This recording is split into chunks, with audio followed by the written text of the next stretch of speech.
Nous sommes en pleine guerre froide. Dans un laboratoire ultra secret de l'Union soviétique, un homme s'avance prudemment au milieu d'un dédale de câbles et de machines expérimentales. Le vrombissement d'un accélérateur de particules résonne dans la pièce. Son nom, Anatoly Bugorsky, un physicien brillant méthodique. Mais en ce jour du juillet 1978, une seule inspection de routine va tourner au cauchemar. Soudain, une alarme silencieuse s'active. Une faille dans le système de sécurité. Bugorsky, absorbé par son travail, ne le remarque pas. Et là, il fait l'impensable. Il approche son visage, trop près du faisceau de particules. Une fraction de seconde, un éclair de lumière plus intense que 1000 soleils et un faisceau de photons voyageant à une vitesse de la lumière traverse littéralement son crâne. Anatoly Bugorsky vient de vivre l'un des accidents les plus improbables de l'histoire de la physique. Et pourtant, il ne ressent rien. Que s'est-il vraiment passé ce jour-là? Comment un homme a pu survivre à un faisceau de particules de 200 000 fois plus puissant qu'une radiographie? Et quelles ont été les conséquences sur son corps et sur son esprit? Voici l'histoire d'Anatoly Bugorsky, l'homme qui a pris un rayon en pleine tête et a survécu.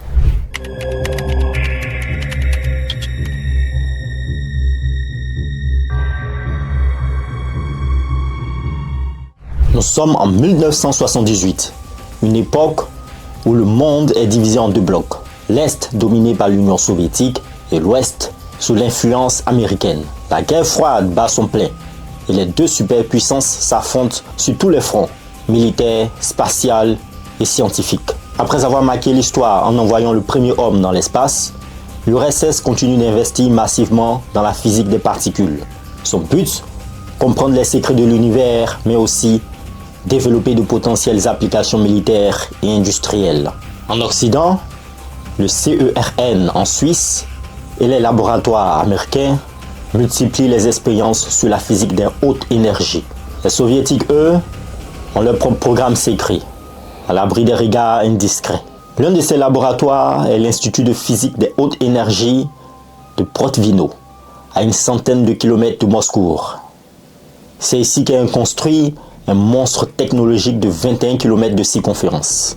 Son nom, l'E-70, le plus puissant accélérateur de particules jamais construit par l'Union soviétique. Un accélérateur de particules est une machine conçue pour propulser des particules subatomiques, comme les protons, à des vitesses proches de celles de la lumière. Ces particules sont ensuite projetées contre des cibles ou d'autres particules pour étudier leur comportement. L'U-70 fonctionne grâce à un réseau d'aimants électromagnétiques surpuissant qui guide les protons dans un immense anneau circulaire. Une fois la vitesse adéquate atteinte, les particules sont libérées en un faisceau d'énergie pure. À son apogée, l'U-70 pouvait atteindre une énergie phénoménale de 70 gigaélectronvolts. C'était une prouesse technologique et il était utilisé pour mener des expériences avancées sur la physique des particules et la matière. Les physiciens soviétiques y travaillent jour et nuit, cherchant à percer les mystères des interactions fondamentales de l'univers. Mais comme toute machine de cette envergure, elle n'était pas sans danger. À cette époque, la sécurité dans les laboratoires soviétiques n'était pas toujours optimale. Beaucoup de scientifiques travaillaient dans des conditions précaires, parfois sans protection suffisante. Les accélérateurs de particules génèrent des radiations extrêmement puissantes. Un faisceau de protons à haute énergie peut traverser des mètres de métal sans problème. Alors, imaginez, s'il venait à toucher un être humain, que se passerait-il? Les rayonnements ionisants produits par un tel faisceau peuvent causer des dommages cellulaires irréversibles, mutations génétiques, brûlures internes, destruction des tissus cérébraux. Les protocoles de sécurité étaient stricts. Personne ne devait jamais être exposé à un faisceau de particules. Mais parfois, un simple détail peut tout faire basculer. Le 13 juillet 1978, Anatoly va involontairement devenir un cobaye humain. Un événement unique dans l'histoire de la science. Et maintenant, voyons ce qui s'est réellement passé. Le 13 juillet 1978, c'est une journée ordinaire pour Anatoly, un jeune physicien soviétique de 36 ans. Il est brillant, méthodique, passionné par son travail. Ce jour-là, Il est chargé d'inspecter une partie de l'accélérateur U-70, une machine aussi fascinante que dangereuse. Comme tous les scientifiques de son époque, il travaille sous une pression énorme. L'URSS veut des résultats et vite. La science avance à marche forcée et les protocoles de sécurité ne sont pas toujours respectés à la lettre. L'accélérateur U-70 est une machine colossale, un véritable monstre de métal et d'énergie. Ses faisceaux de protons sont capables de traverser des mètres d'acier et pourtant, il reste invisible à l'œil nu. Anatoly Bugorsky reçoit un ordre simple. Vérifier un composant technique dans un tunnel de l'accélérateur. Rien d'exceptionnel, juste une routine habituelle. Mais ce jour-là, un détail va tout changer. Dans les accélérateurs modernes, lorsqu'un technicien entre dans une zone dangereuse, les faisceaux sont automatiquement coupés. Mais en 1978, en URSS, le système n'était pas aussi sophistiqué. Un dysfonctionnement, une erreur humaine, un manque de communication, on ne le saura jamais. Mais ce qui est certain, Anatoly entre dans le tunnel sans savoir qu'un faisceau de protons circule encore. Le tunnel est sombre, silencieux, seulement éclairé par quelques lumières clignotantes. Il avance, concentré, pensant que tout est sécurisé. Et puis, tout bascule. À un moment précis, il s'approche trop près d'une ouverture technique. Sans le savoir, son visage entre directement dans la trajectoire du faisceau de protons. Et là, un éclair de lumière. Bugorsky ne sent rien sur le coup. Pas de douleur, pas d'explosion. Juste une lumière aveuglante 1000 fois plus intense que tout ce qu'il a vu de sa vie. En une fraction de seconde, un rayon de particules ultra énergétiques traverse son crâne. Depuis l'arrière gauche de sa tête jusqu'au devant de son nez. Un tir direct, en plein cerveau. C'est l'instant où tout aurait dû s'arrêter pour lui. Le faisceau de protons qui vient de frapper Anatoly transporte une énergie de 76 gigaélectronvolts. C'est l'équivalent d'1 million de radios X d'un seul coup. Une dose absolument létale. Le rayon a traversé son cerveau en ligne droite, grillant les cellules sur son passage, détruisant l'ADN, provoquant des brûlures intenses, internes et terrifiantes. Mais étonnamment, il ne perd pas connaissance. Il réalise qu'il vient de vivre quelque chose d'impossible. Mais ce n'est que le début. Ce qui va arriver à son corps dans les heures qui suivent est encore plus incroyable. Anatoly vient de recevoir un faisceau de protons directement à travers sa tête. Il aurait dû mourir sur le coup et pourtant, il est encore toujours conscient. Il ne ressent aucune douleur immédiate, juste une sensation étrange, comme si son visage chauffait de l'intérieur. Mais cette tranquillité est trompeuse. En quelques heures, son corps va commencer à réagir. Le soir même, Anatoly rentre chez lui. Il sait qu'il a subi un accident, mais il ne mesure pas encore l'ampleur du désastre. Il décide d'attendre le matin avant d'alerter les médecins. Son visage commence à gonfler. L'endroit exact où le faisceau l'a frappé enfle lentement. Il sait qu'il est en grand danger. Le lendemain matin, son état s'aggrave. La peau autour de son œil gauche devient rouge vif, puis noire, comme une brûlure mais sans feu. Le rayon de protons a traversé son crâne en une ligne droite parfaite, derrière son oreille gauche, là où il a été frappé. La peau est en train de mourir. En médecine, on appelle ça une nécrose. Les heures passent, puis la douleur arrive. Une douleur écrasante qui s'étend dans toute la moitié gauche de son visage. Anatoly est enfin transporté à l'hôpital.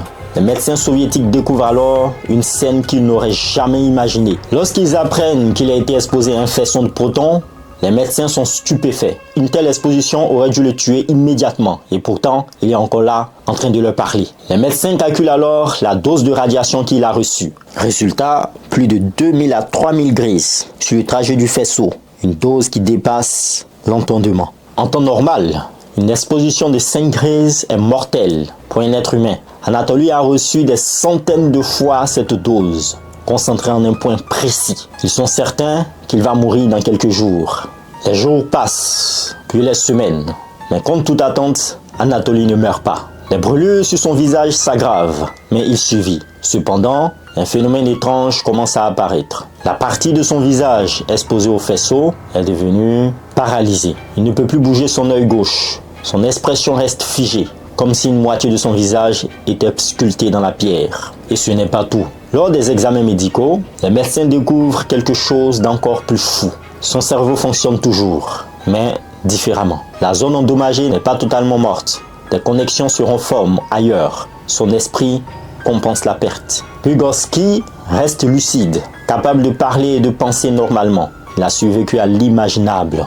Anatoly Vygotsky ne deviendra jamais un cas médical ordinaire. Son histoire dépasse l'entendement. Les scientifiques pensaient qu'il ne survivrait que quelques jours, mais il vivra plusieurs décennies après son accident. Il continuera même ses travaux en physique et obtiendra son doctorat. Pourtant, les séquelles restent bien présentes. Migraines atroces, crise d'épilepsie et un visage à moitié figé à jamais. Mais, malgré tout, il dira plus tard « J'ai eu de la chance ». La chance d'avoir survécu à l'un des accidents les plus improbables, incroyables de l'histoire de la science. Aujourd'hui encore, Anatoly Vygotsky est un mystère vivant. L'homme qui a pris un rayon en pleine tête et qui a défié la mort. Après son accident, Anatoly Vygotsky devient un cas médical unique.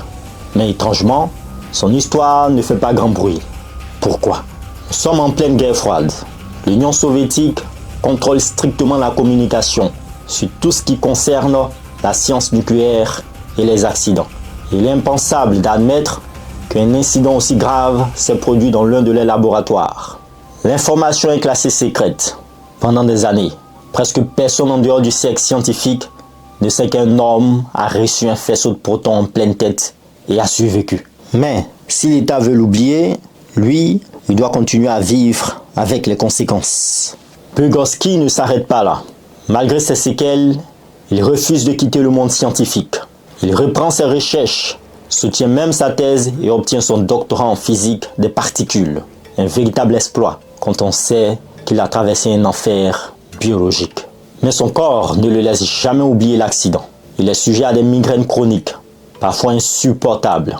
Et pire encore, des crises d'épilepsie apparaissent au fil des ans, perturbant son quotidien. Pourtant, il ne s'est jamais plaint. À aucun moment, il n'a exprimé d'amertume ou de regret. Il dira même plus tard, si j'avais su ce qui allait m'arriver, je serais quand même allé travailler ce jour-là. Un vrai scientifique. Malgré l'incroyable singularité de son cas, Anatoly Vygotsky n'a jamais eu la reconnaissance qu'il méritait.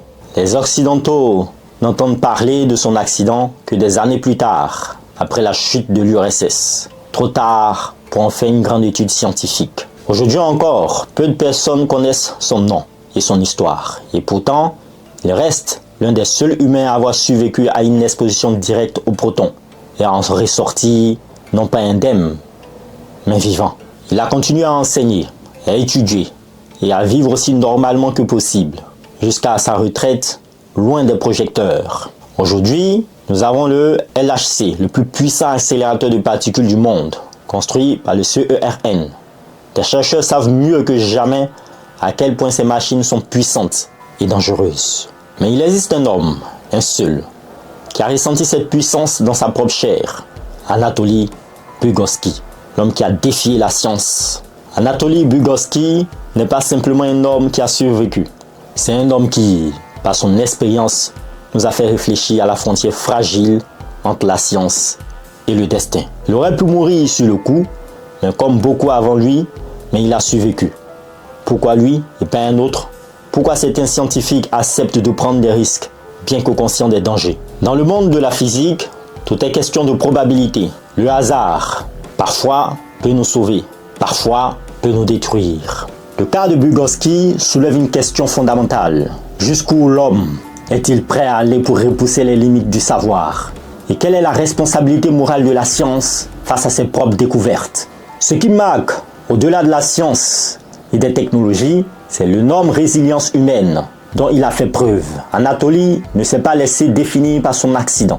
Il a poursuivi sa vie, ses recherches avec un courage exceptionnel. Il n'est pas seulement un survivant, mais un symbole de la ténacité humaine, de l'idée que, peu importe les obstacles, l'esprit humain peut continuer à s'épanouir. Son histoire n'est pas seulement une leçon de survie, mais un appel à la responsabilité. Alors que nous avançons dans l'ère de l'intelligence artificielle et des découvertes nucléaires, devons-nous continuer à prendre des risques sans mesure ou devons-nous, comme Vygotsky, accepter de porter un fardeau, de vivre avec les conséquences? Vygotsky aura marqué la science de son empreinte, même si son histoire n'a pas fait la une des journaux. Son accident restera dans les mémoires comme une mise en garde, mais aussi comme un témoignage du pouvoir, parfois dévastateur, de la science. Un homme, un accident, un destin, et une question qui demeure. Jusqu'où serons-nous prêts à aller pour comprendre l'inconnu? Merci de nous avoir suivis. N'hésitez pas à vous abonner à la chaîne Science et Culture TV pour plus de vidéos sur la science et sur les phénomènes scientifiques. Au revoir.